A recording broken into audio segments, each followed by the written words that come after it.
congratulations, quarter-finalists. How does that sound? Yeah, nice. It was nice to get a lead in the first leg coming into Stamford Bridge, and a bit scrappy at times, but we've kept the clean sheet, we've won the game, and yeah, safely into the quarters. You showed power, you showed persistence for that goal. Talk us through it. Yeah, I seen a little gap and tried to jink my way through, and look, managed to scramble it through. It was a bit of nice endeavour, and when I got in front of goal, I just thought, let me pick my spot, and luckily it nestled into the bottom corner. They don't always come off. You need a bit of confidence, don't you, to make sure that you can actually follow through with that? Yeah, like, to be honest, in training, after training most days, I'm practicing finishes like that on my left foot, whipping it into the far corner, so that's just a product of repetition that I do on a daily basis, so I'm glad that it actually came off in the game as well.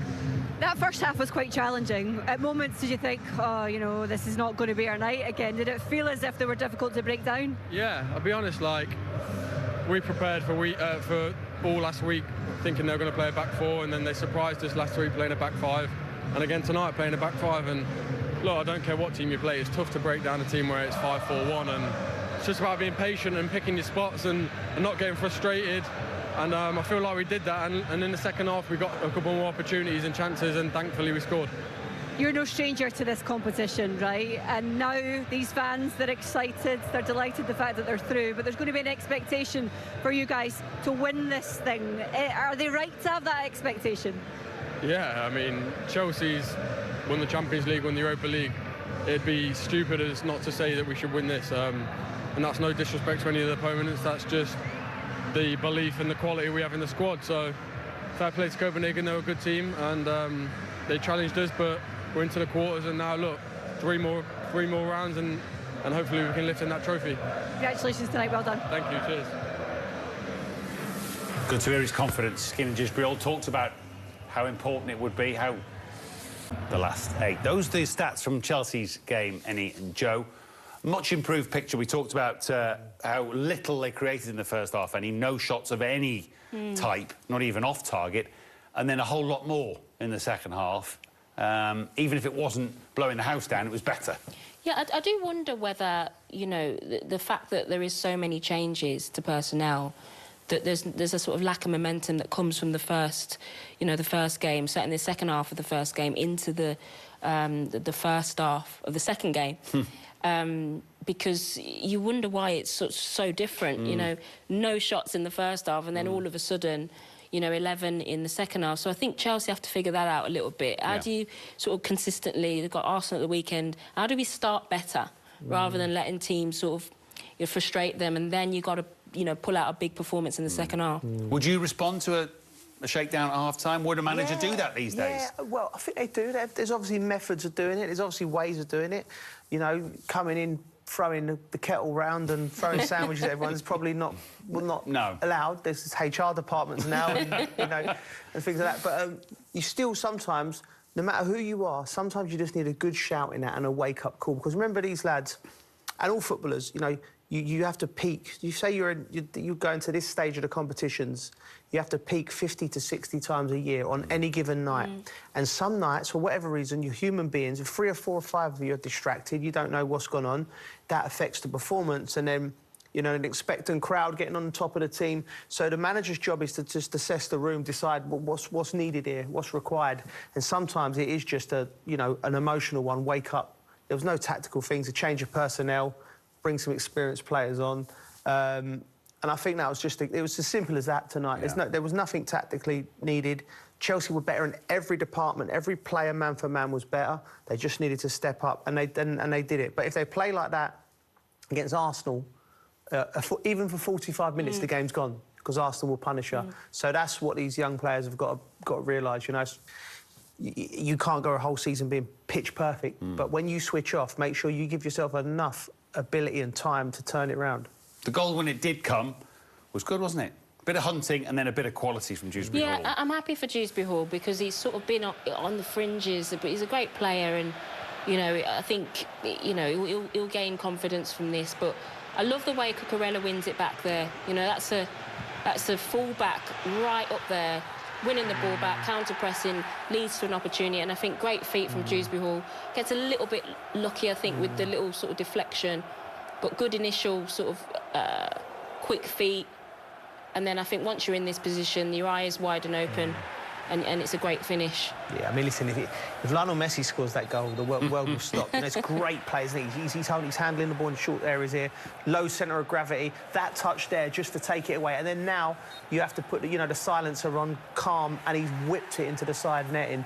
And I'm really pleased for him. We've watched him in this competition, particularly, and you know, one of them lads, every game he's affected the game. He's done something in every game where you go, yeah, he's a player. And I think there's a future for him at Chelsea. Big competition. Where and how, though? How does he get into Maresca's Premier League team? It's tough for him, team? isn't it? Because he's right in there with Cole Palmer. Yeah, you know, and that's his position. So, you know, is he a Conference League player? You know, is he going to break into that Premier League team? I think that's the question mark for a lot of these lads. It's like, how do I get into that Premier League starting lineup every week? Yeah, exactly that.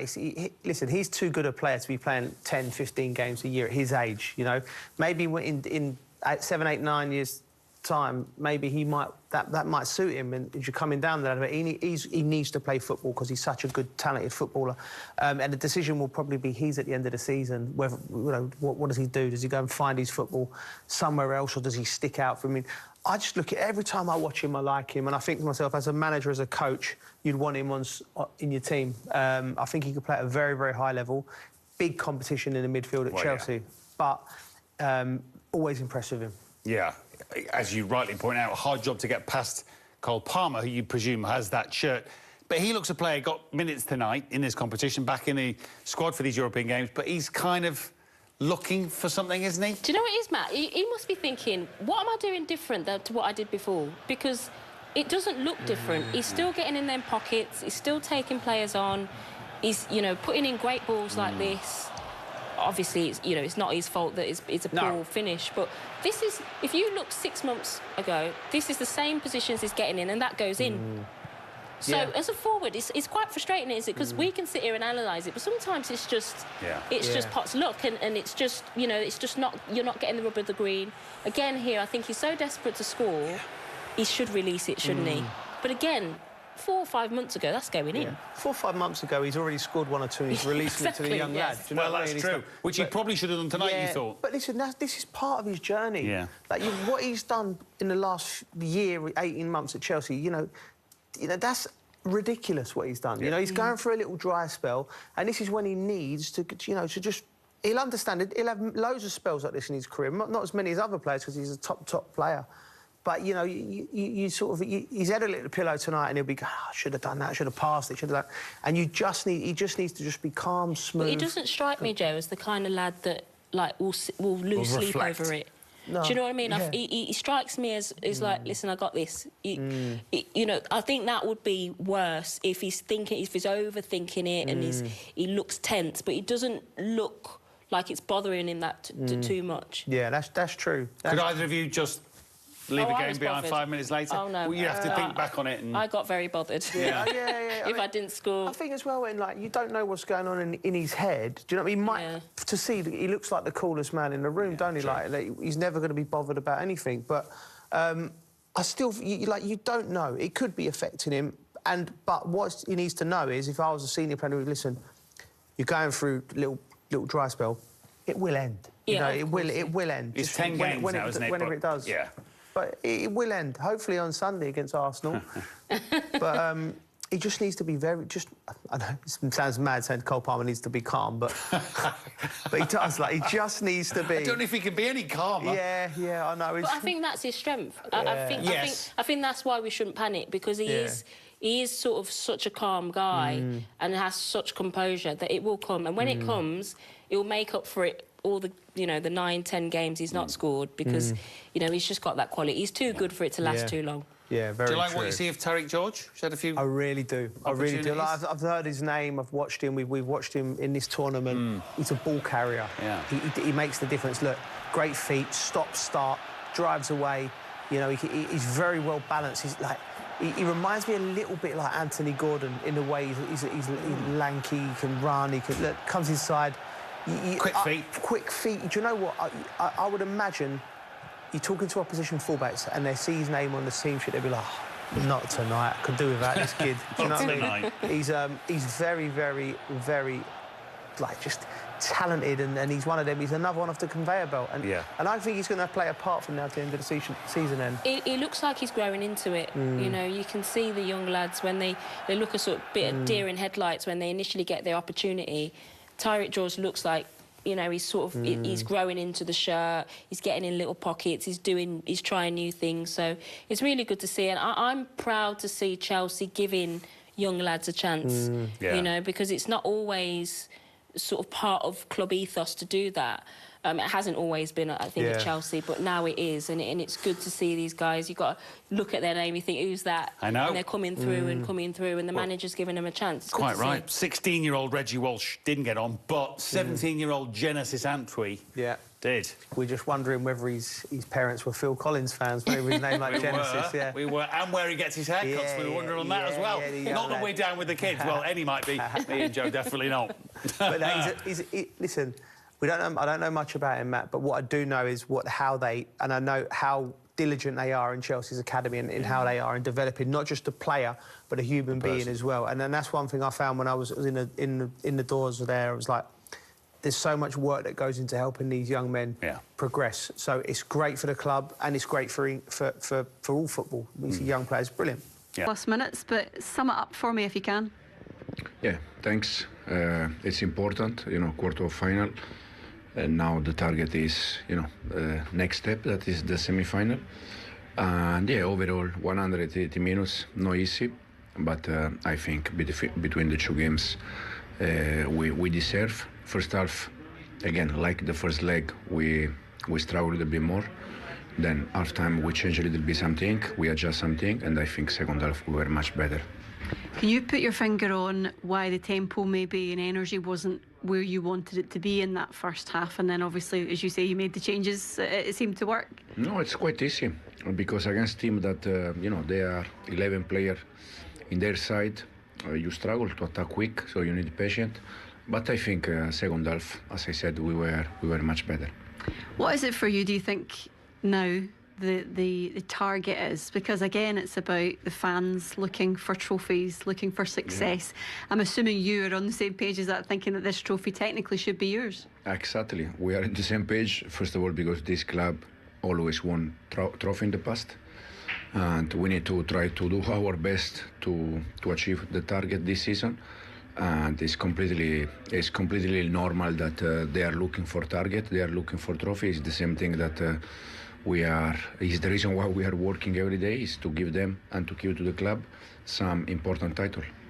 Arsenal, of course, up next. For you, a little bit more familiarity, and in that respect, does it make the game a little bit easier to know what to expect? No, anyway, see, you can expect something, but it's you know, it's derby, it's Premier League, it's Arsenal, so it will be a tough game, but we're gonna try to do our best to win the game. Well done tonight. Thank you very much. Thank you.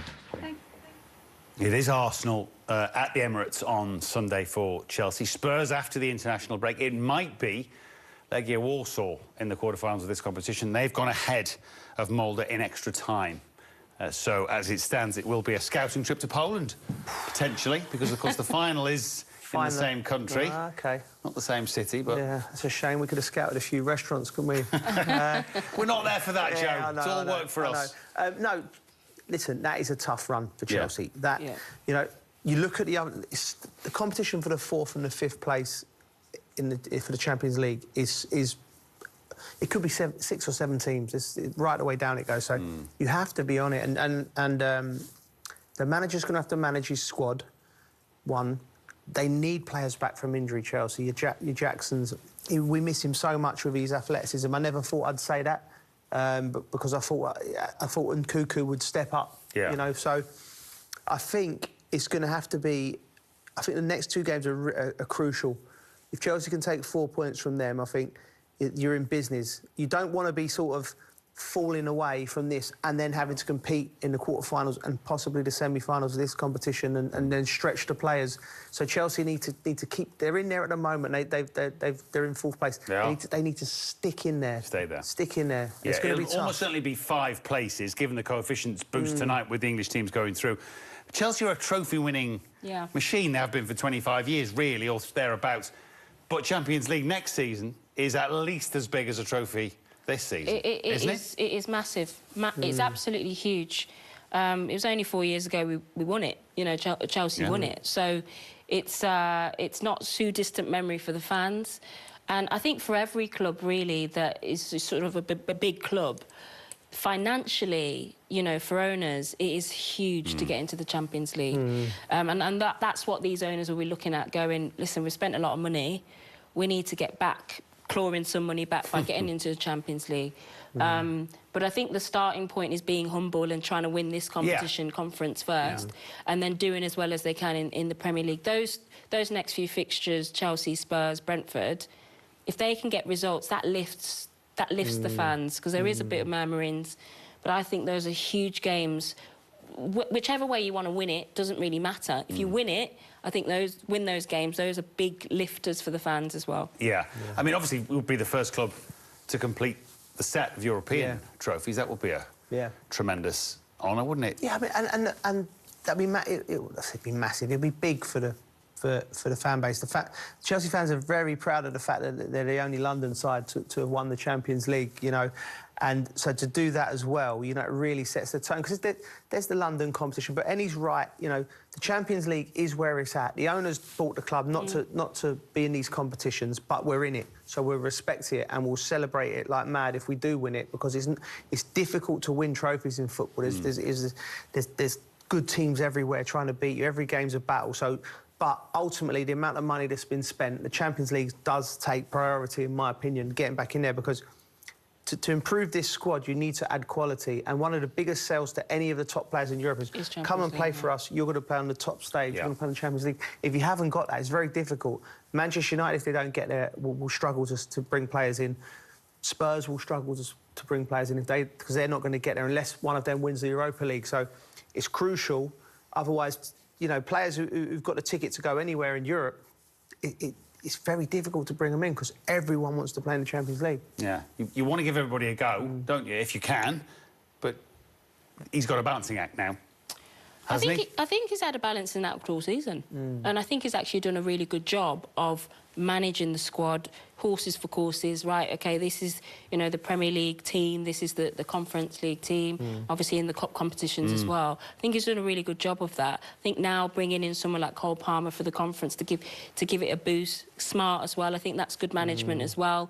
And giving the young players an opportunity. So it'll be interesting to see who's going to play over the next 3 games, big, massive London derbies. But I think all of these players now, in this sort of business end of the season, need to really step it up.